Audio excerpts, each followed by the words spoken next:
This episode is brought to you by Squarespace. Whether you need a domain, website, or online store, make your next move with Squarespace. This is what we use for our store, epicpants.com. There's lots of templates here you can get started with, and you'll get a free domain if you sign up for a year. Speaking of domains, all you have to do is come here and you can grab your domain and get your website set up. You've got Get Access, so you can control virtually everything. We use it for the commerce tools, but maybe you need it for a blog or you just want to have an artistic portfolio. Start your free trial today at squarespace.com and enter offer code CRIT to get 10% off your first purchase. This is the Galax GTX 1070 Extreme Overclock Sniper, or the EXOC. They call it the EXOC. This never was an OX. They've overclocked the hell out of the 1070, and right now when everyone's going crazy about the 1080 Ti, 1080 has come down in price. 1070 has come down a little bit in price. And then Galax, they like, you know what, let's make a 1070 that's almost as fast as the 1080, let's overclock the heck out. Why do they talk like that? So first off, the cooling unit on this is pretty dense. Got some decent thermal mass, but not as crazy as the craziest thing I've ever seen, but still it stays completely within spec. On the back here, there's an LED lighting thing right there. So you have LED here, and then the GeForce logo will change colors, makes it 900% faster, right? Right? And then we have the anodized aluminum backplate for mostly for style and rigidity. It's not actually really touching the PCB on the back, so it's not going to do much with the heat dissipation. Lots of honeycomb grill vent things here, and then we've got two. I didn't look at this. We have 3 display ports. We've got an HDMI 2.0, and then we have a dual link DVI, not a display port right there. So that's all hanging out there on the back. The dimensions on this, 296 by 144 by 43 millimeters. And if you take off the bracket, which I don't know why you would, but if you want to take off the bracket and do something else, it'll run that way. 282 by 128 by 44 millimeters. Let's talk about what makes this card so fast. Well, the overclock, and they've really done a lot to engineer a card that can be pushed like crazy. First off, you've got 4-pin plus 6-pin on the back here. Just flailing this thing around like a damn samurai. Extra power going into it. I'm not sure if you really need all that extra power, but if you want to overvolt and that sort of thing, you can. You've got 1920 CUDA cores just like all the other 1070s, but here's the difference. Base clock 1540, boost clock up to 1784, but you can push it. This thing is like made to push, so we pushed it all the way up to almost 2200. It was running about 2184? 2184. 2184 is what we did our benchmarks at. No problems whatsoever, still within specs as far as the temps go.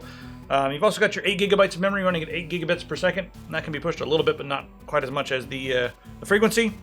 And this is also a 256-bit card. All that, it's almost like within, a few percents, or maybe 4 or 5%. 4 or 5%.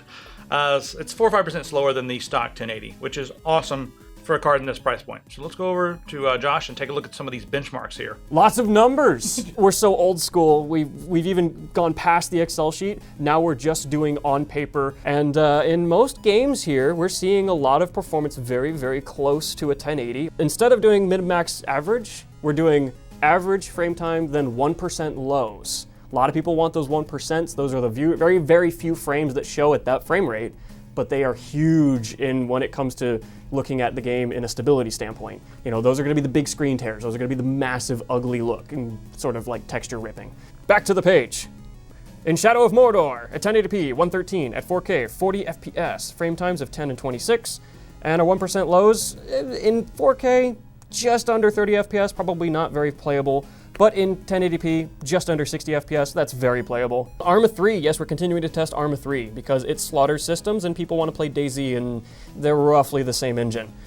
56 in 1080p, 35 FPS in 4K, 18 and 28 frame times. Those are pretty decent frame times. I think anything under 20 is usually the good number, but 28 is still not horrible.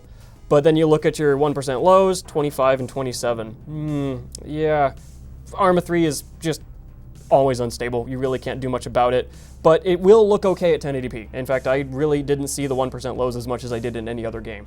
Moving on to Witcher 3, 82 FPS in 1080p, 36 FPS in 4K, and again, we have our really nice frame times there. 28's a little bit high again, same as the Arma 3 thing, and they're okay. Our 1% low is pretty bad. So not great at 4K, but close to playable.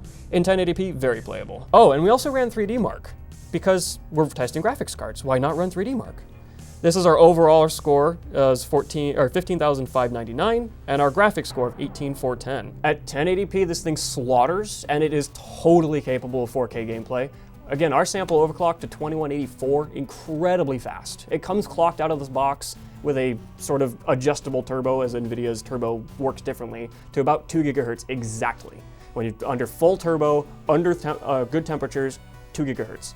Overclocked it to 2.2, just about, completely stable, runs really well, good card, ran very cool as well. So there you have it, hell of a fast card. Also comes in white, guys. You can get the snowy white version. I don't know what they call it. You got the white version and the black version, so it can match up with your system. If you're going for like some cool style, you can do that. But that's pretty much it, guys. One of the fastest 1070s in the history of the universe, right here in my hand. And I don't know, sure if this will end up in a dev rig or if this is going to disappear when I turn around. I don't know. A lot of people looking at it right now. The whole place is like, there's eyes everywhere just staring at this thing. Yeah. Okay. Stuff, things, t-shirts, go, store, Discord, Facebook, Twitter. Bye.